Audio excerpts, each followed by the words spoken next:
So thank you, Ivy, for that initial introduction. Again, this is a workshop to go over the application questions for the Spring 2024 Local Food System Infrastructure Grant, and just kind of showing folks how to get into the application. So I have shared here on the screen the grant website, linked at the top here, and if you just search Local Food System Infrastructure Grant into any web browser, you should find a link to it. Right at the top here is a link to all of the grant information in Spanish. Click that, it's all the same information in Spanish. I'm gonna go ahead and click back. Scrolling down, it's just kind of the overview of the grant here for folks. And then we get down to the how to apply section. And so the step one is to read the grant guidelines. So this homepage here has like high level information about the grant, and the grant guidelines has all the detailed information. So if you're going to apply, definitely read through the grant guidelines. We have links there in English and in Spanish. But when you've read through the grant guidelines, you can click the apply here button, and that's going to take you to the grant portal. But before I click that, I just want to scroll down a little bit more to the resources to help you section, which has these kind of light blue sections that you can click and expand. So support with your application.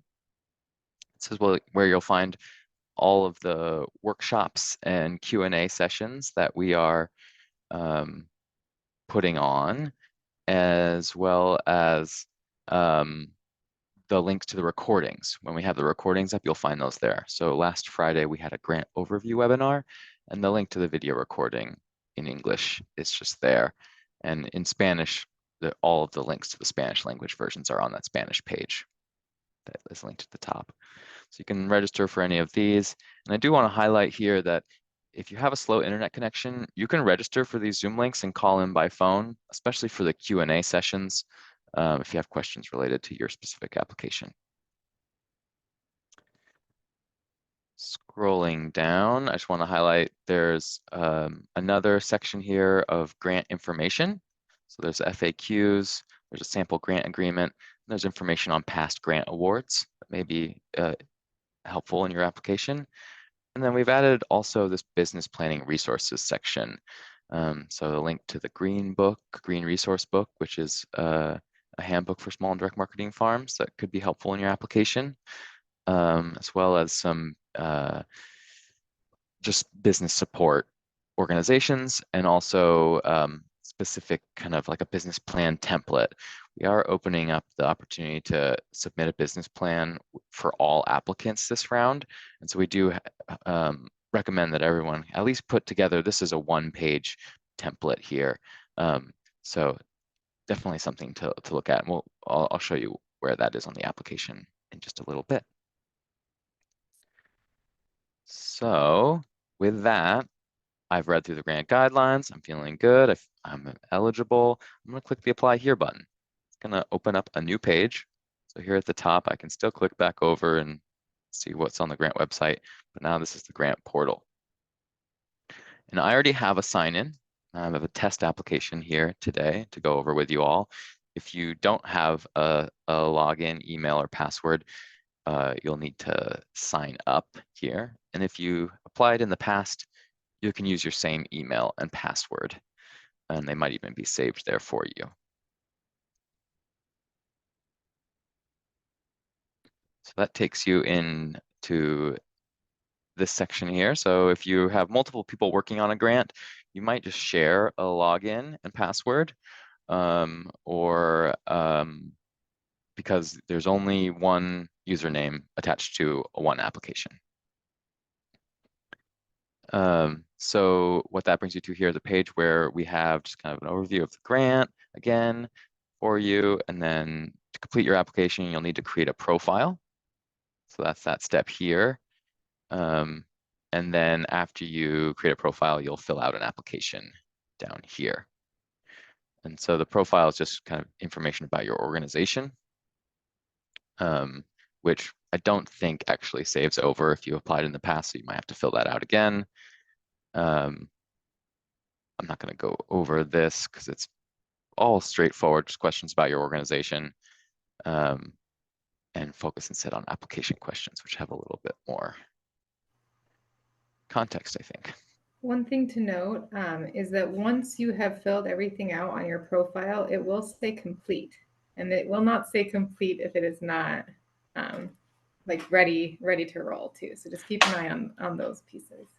Yeah, and if you need to make changes here, you can make changes and save them. And I think if you're not done filling it out, you can save it as a draft, but if it's filled Mm-hmm. out, it doesn't let you save it as a draft. So if we click into filling out the application, then we see that there are two parts to filling out this application. There's the application questions and the proposed budget. So again, we're asking you all to read the grant guidelines. Can't emphasize that enough. And then you're gonna click this open button on the two separate sections below, application questions and the proposed budget. You need to fill out and complete both of those in order to make this green submit button show up.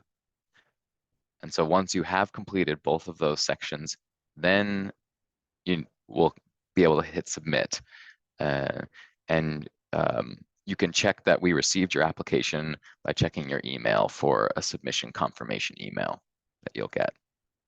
You can, after you've submitted, if you're like, oh, darn, I realized I didn't add this part that I wanted to add, you can reopen your application up to the application deadline, April 17th, 2024.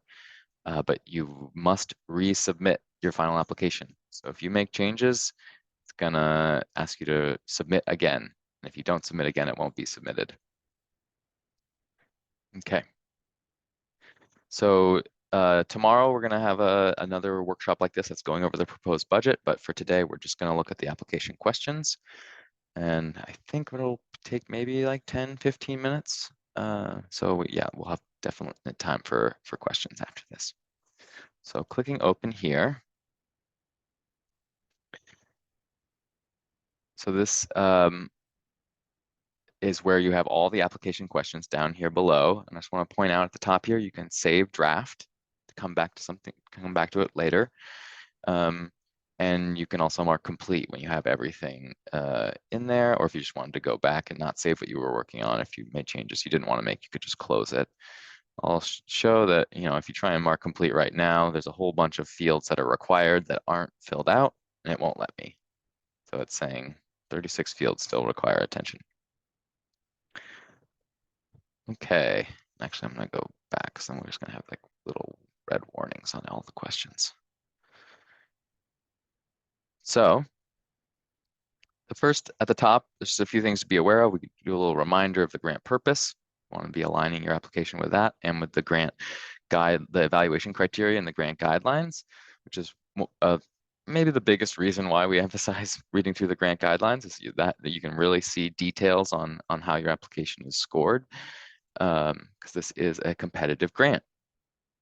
So tomorrow we'll have a workshop on the proposed budget section, and then Thursday we'll have a workshop on the evaluation criteria and doing just a deeper dive into what those look like. So yeah, as I said, it's a competitive grant. So last round we received 442 applications, and we're only able to fund 96 projects. So it's definitely the demand for this program outstrips the funding we have. A reminder here, these are everything entered into the application portal here is a public record. And if we get a request for that information, it will be disclosed. A couple other notes, previous funding. If you did receive previous funding from our team, you are eligible to apply, but applicants who have received fewer than $75,000 in the past 3 years are less likely to receive funding. They don't get bonus points. And just, yeah, tips for success I already mentioned. Read the grant guidelines carefully and take advantage of these webinars and workshops and the Q&A sessions for sure. I think, Galen, I'm just going to continue to emphasize that this is just for the rapid projects and that 75,000 is the cap. So if folks ask for more than 75,000, you will not be eligible. So make sure that 75,000 and under is the threshold that you're working with this year. Yeah, and that's emphasized in the application here we're going to get to. So this contact information section is right at the top. This will copy over from your profile. So this is all information entered in my profile and it automatically copied it over. But if you entered something incorrect on your profile, you'll have to update it in both places if it's already copied over. But you can edit this here. But once it copies over once, it won't copy over again. You just have to change it in both places. So scrolling down, the primary and secondary grant contacts are going to receive kind of all the email communications for the application process and the grant moving forward. So you can have up to two contacts related to the grant. And then the authorized representative is, if you're awarded the grant, it's the person who will sign the grant agreement with WSDA. And that could be the same person as the primary contact or not. So after all that contact information, we have the applicant eligibility. So this is just a few questions. And I'll go back. Okay, so it'll look like when you first see it, it'll just have this first question of whether you're an owner-operated farm or ranch in Washington with less than $1 million in annual gross cash farm income in 2022. And if you say yes to that, then you're eligible. Thank you. Given your organization type, you are eligible. And then we ask that you specify whether you're a small farm or a mid-sized farm based off of the USDA definition. If you select no, then it will show you the next option for eligibility. And that's a non-farm food business with less than 5 million in average annual revenue in 2022.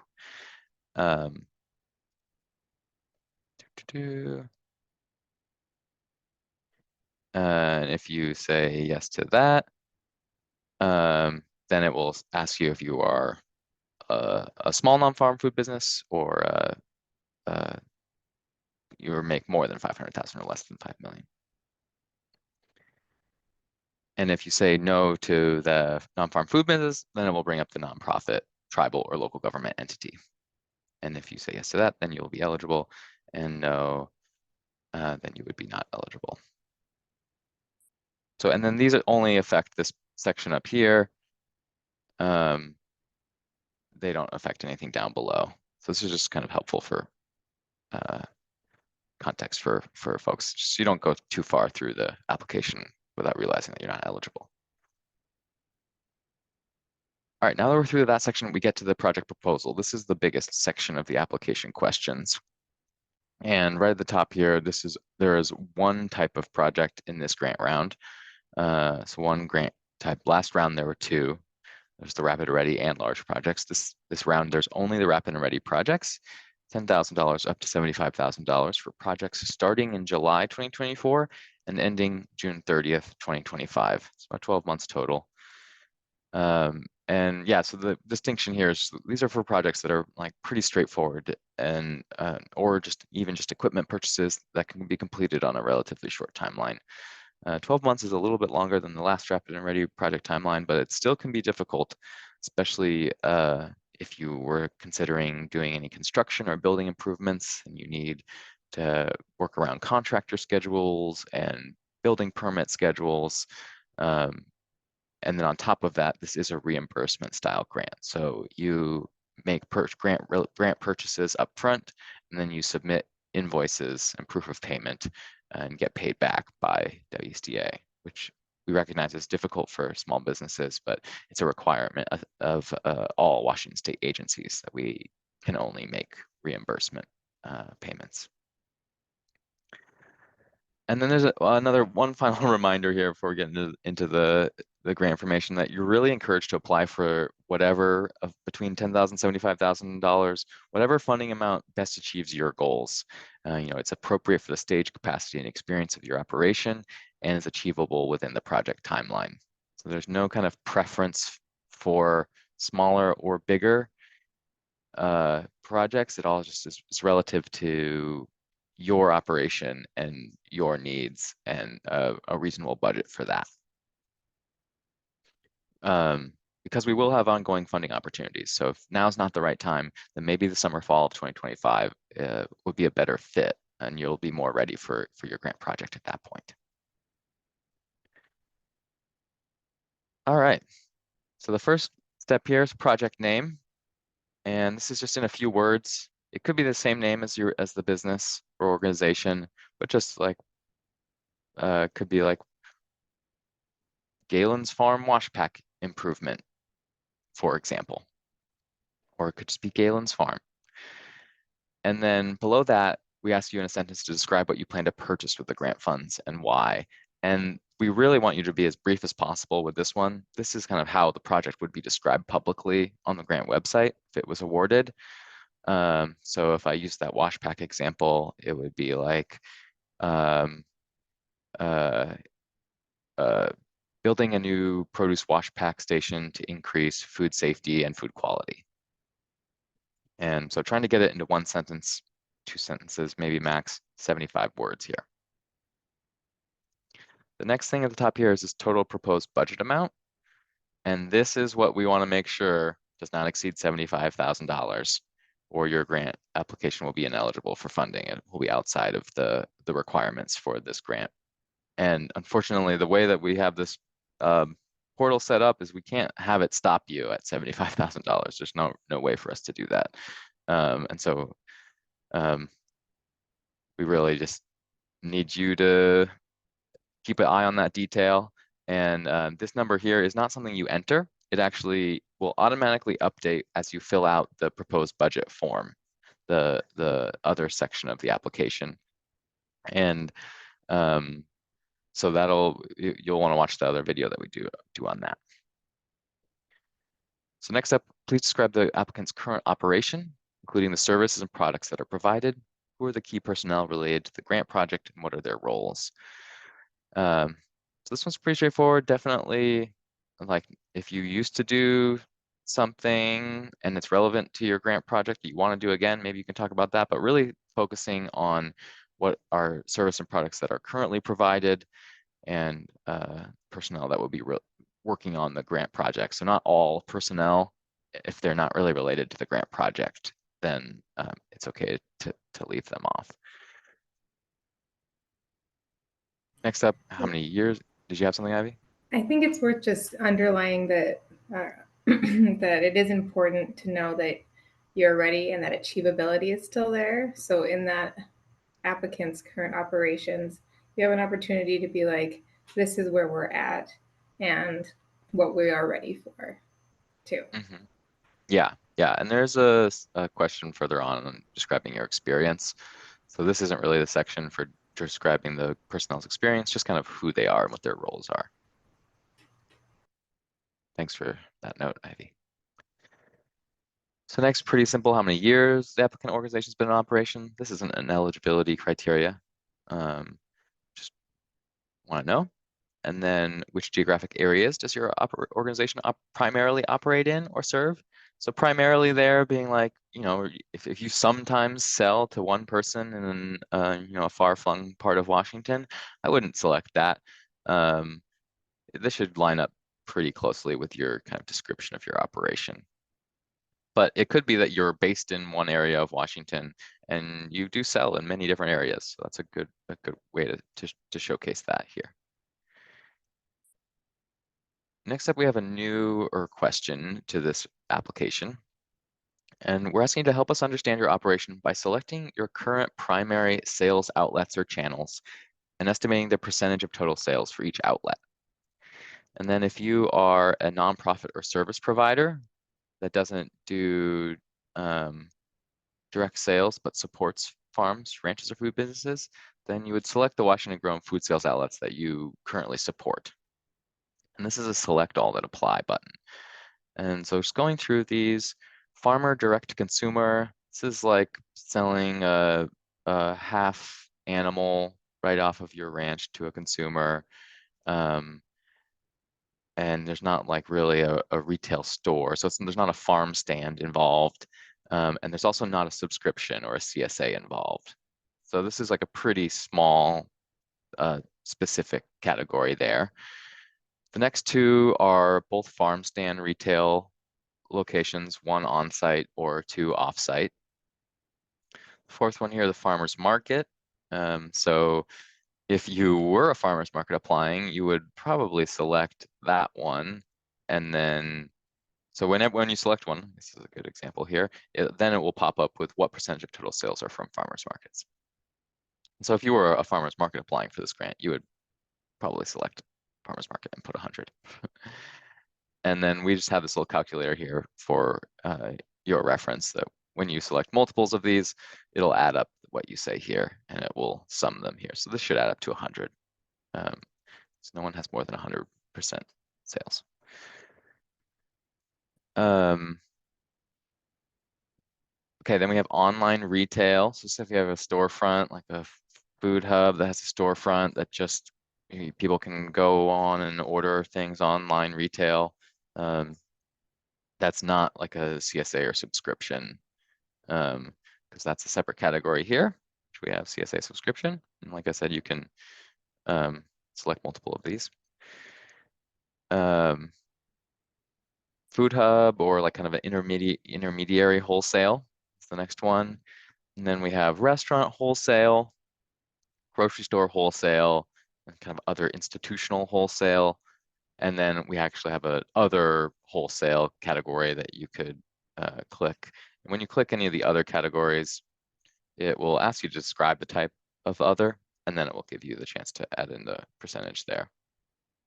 And then we have grocery store retail. And click these. And so this is, if you were a grocery store applying for this grant, you would probably select grocery store retail and put 100. That would be all your sales. But if I was like a farm, maybe I sell 20% into grocery store retail and mostly have a CSA subscription. That's 75%. And then every once in a while, I sell into a food hub. That's 5%. And that there adds up to 100. Then there's direct services to farms, ranches, or food businesses. So this is if you are a nonprofit or agency that doesn't, or like maybe you actually, if you are, for example, a meat processor, a slaughter facility, and your clients like bring you animals and then you give them back the slaughtered animal and then they go on to sell it. So that's really a service to that farm. You're not doing the final sale. And so that would be an example of kind of direct services to farms, ranches, or food businesses. Okay. Next up, we have just kind of the big describe the proposed project question. So describe the proposed project in more detail. So you've already described it in one sentence up here.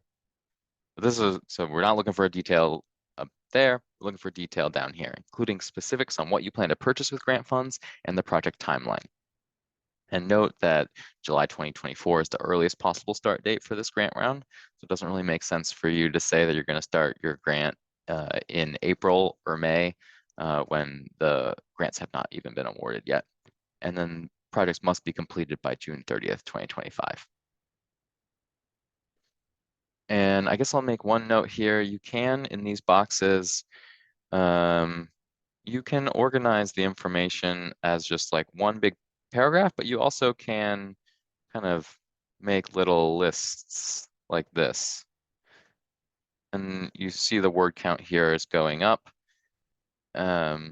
And so these new lines aren't like cutting into your word count or anything. This is just still 3 words.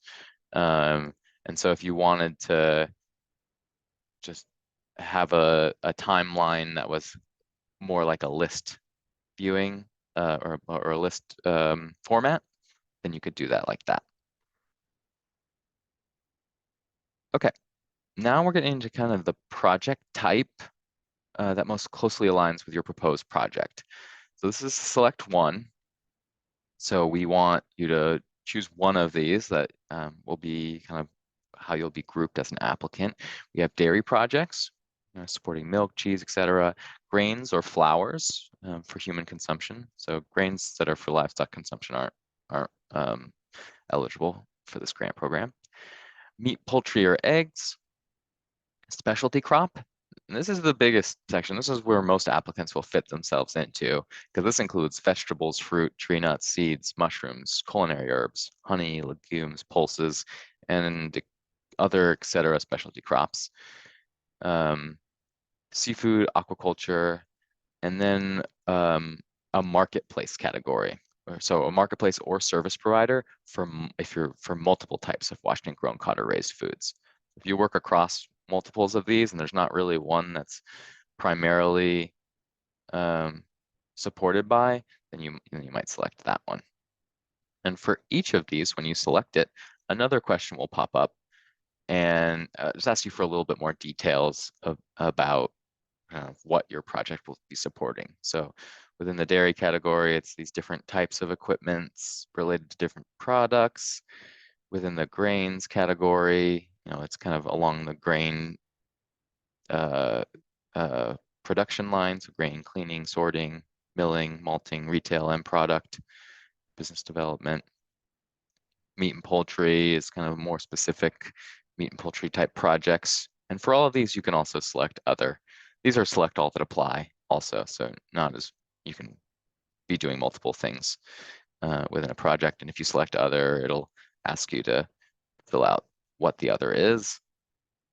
And then I think the specialty crop one is a little bit different because it asks you to kind of put in what specialty crop is, and then it asks you to select kind of which type of specialty crop project you're working on.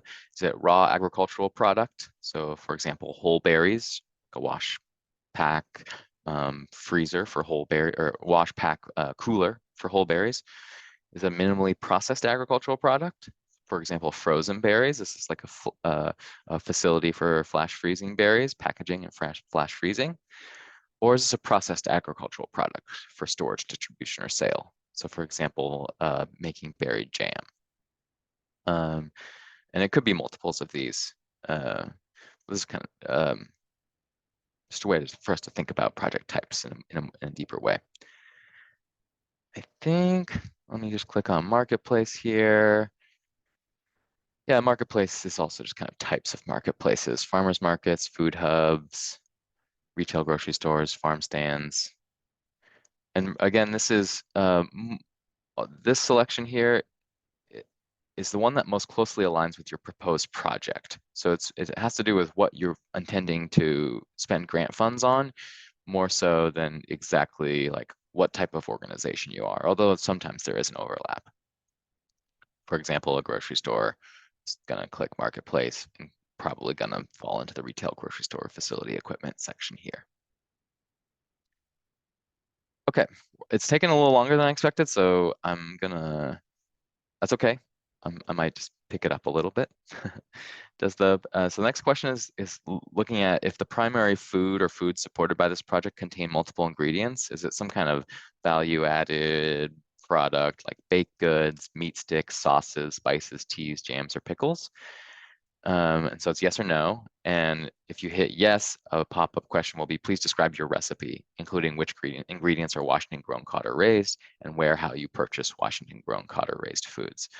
There's no requirement that it's a certain percentage of Washington grown, caught, or raised foods, but kind of the amount of Washington grown, caught, or raised foods in your product will directly relate to how impactful it is to supporting Washington farms, ranches, and food businesses.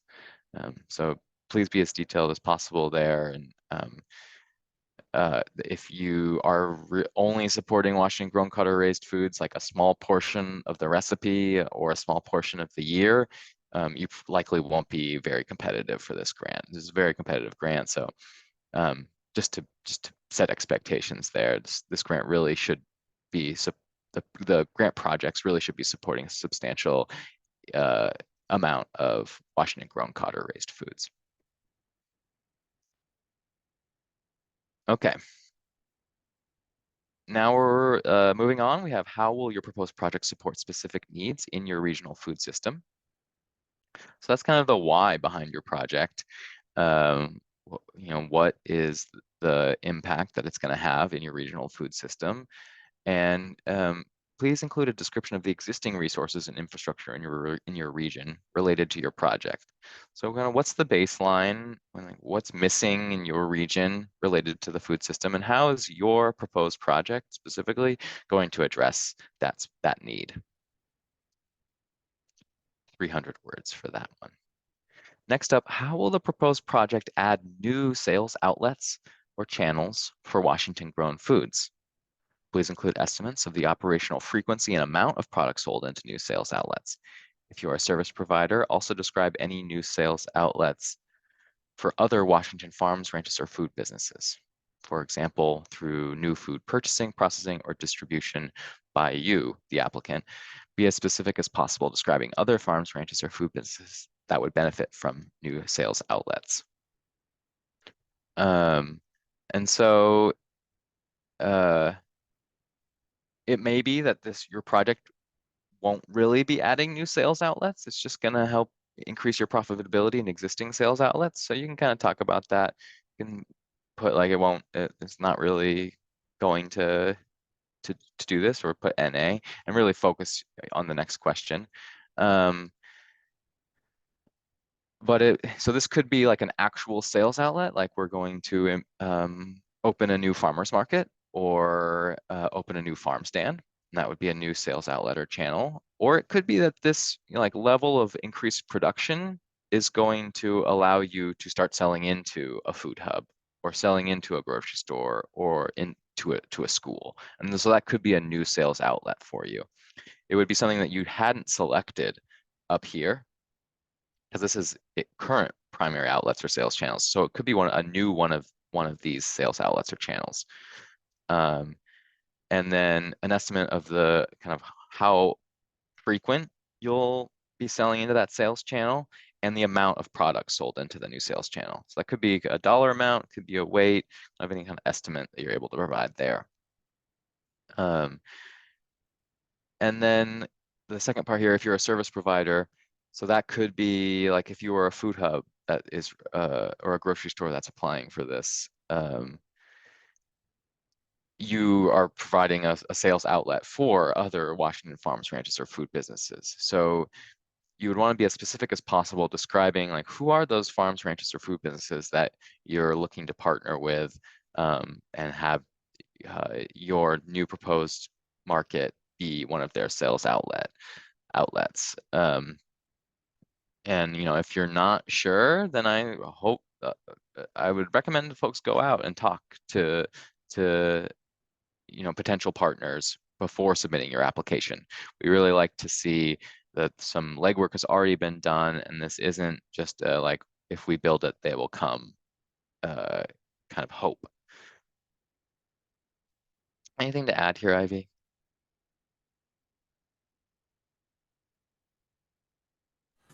No, I think more just what we're doing here is just I want to underline that as we're going through this, it can feel like we're really bouncing around a lot, because this is almost like a choose your own adventure based on your answers to questions. There are other follow-up questions attached to them. So we're kind of just trying to provide that overview for you. And again, this will be recorded, and we'll be happy to answer any individual questions via email or in our question and answer sessions or open hours too. Great, yeah. So beyond new sales channels, it could also increase profitability in existing sales channels. And so that's what this next question is about. How will the proposed project increase profitability in existing sales outlets or channels for Washington grown foods? Please include estimates of efficiency improvements and/or increased amount of products sold. And again, if you're a service provider, also describe the profitability increase for other Washington farms, ranches, or food businesses. For example, through increased food purchasing, processing, or distribution by you. Be as specific as possible when describing other farms or ranchers or food businesses that would benefit.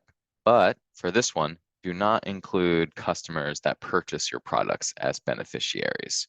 So you've already talked about your current market channels up here. you've selected your market channels and you've talked about your current operation and services that are provided. So we're trying to reduce the amount of like copying and pasting that would happen. So we're really looking here just for improvements in, if you're just an individual business applying improvements in your process that is going to increase your profitability, or if you're a service provider, um, uh, things are going to increase the profitability of the farms, ranches, or food businesses that sell into your either sell into your market or that you just directly serve if you're a nonprofit or an agency.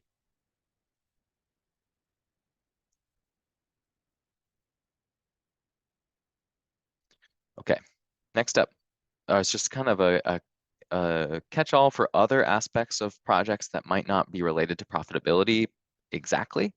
So this is a check all that apply. Will the proposed project also improve the applicant or other Washington farm, ranches, or food businesses in any of the following ways?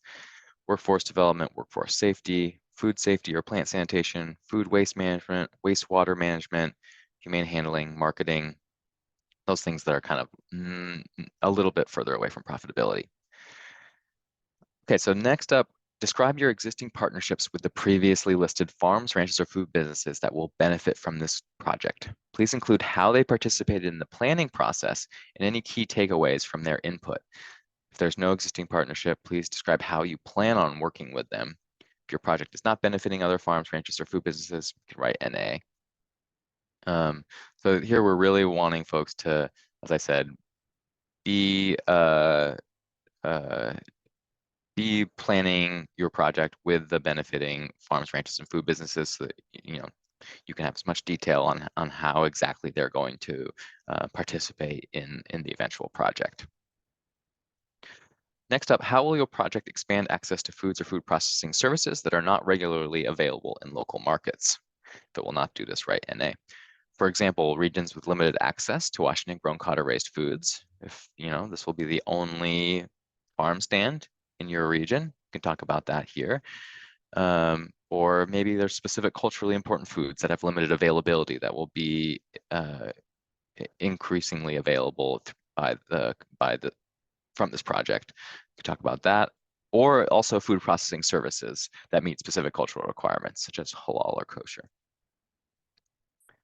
Next up, what experience do you and your project partners have related to the proposed grant project that will help you successfully achieve the outcomes? Please include professional experience as well as other relevant life experience. So this is you, your staff, and but also any project partners. So it could include contractors or other folks that are informing specific parts of your project. And when we say help you successfully achieve the outcomes, we mean, making sure that the building is built and the things are purchased on time. But we also mean that, what you say is going to happen, that we're going to like expand a market to serve all of these farms. Like those farms do get served in that way. And so, kind of experience related to all aspects of your project being done and the impact that your project will have. And definitely professional, but all other relevant life experience is welcome to be talked about there too. Next up, based on your planning process, what are the biggest uncertainties/risks that might impact your ability to complete the project as proposed? And what steps are you taking to lessen them? So thinking through your planning process with partners, kind of concerns that they have, or just risks that are, there might be a delay in the permitting process. And so we created more time. If there is a delay, we have time in our timeline for that to occur, and it won't be critical to us being able to finish the project or not. And then also like and so that it would be an example of identifying an uncertainty or a risk, and then saying specifically what you've done to lessen that risk or uncertainty. Okay, that's really the end of the kind of project questions. And then we have this select all that apply. the following relevant supporting documentation you have to share. And so, none of these are, you could put none of these are required, but definitely we think like a business plan would be helpful. And so when you select business plan, it'll have this field here. Please upload your business plan as a single file. We have a reminder here, please don't upload zip files. We need it to be a single file, so not a collection of multiple files in a zip folder. And also, unfortunately, no .heic files. And this is mostly relevant for the photos section. That's the native file format for iPhone photos. And so if you have a bunch of HEIC files that you wanted, or if you have one that you wanted to upload, you do need to upload them as a single file. There's a lot of file converters online. If you just search free HEIC to other file format, you'll be able to easily do that. And I do want to emphasize again that it's as a single file. So if you have multiple photos, somehow kind of stitching them together into one file. If you select a file and keep uploading files, it'll just overwrite the one that was there previously. It's not like saving all the ones that you uploaded anywhere. There's just one for each of these. And then I'll also note that there's kind of letters of support is broken out into two sections here. So the first section is letters of support from benefiting farms, ranches, or food businesses only. And so if you have very specific benefiting farms, ranches, or food businesses, we'd love to see letters of support there. And then if you have other letters of support, those can go into the separate section here. And we don't have any template for letters of support. It's whatever works for you all in terms of soliciting letters will work fine.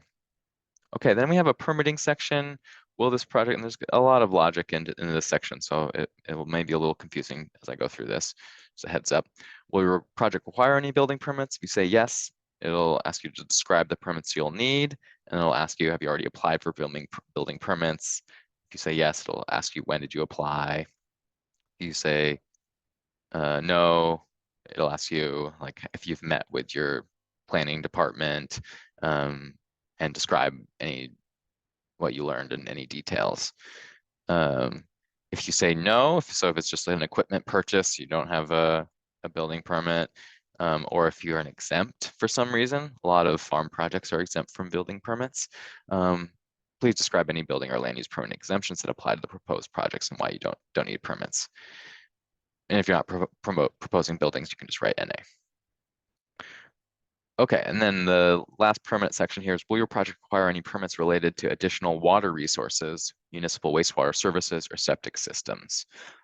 So oftentimes if you're doing an expansion project for a facility, you're going to have increased water needs, and there's going to be some sort of permitting related to that, whether it's getting the water in or getting the water out through wastewater or septic.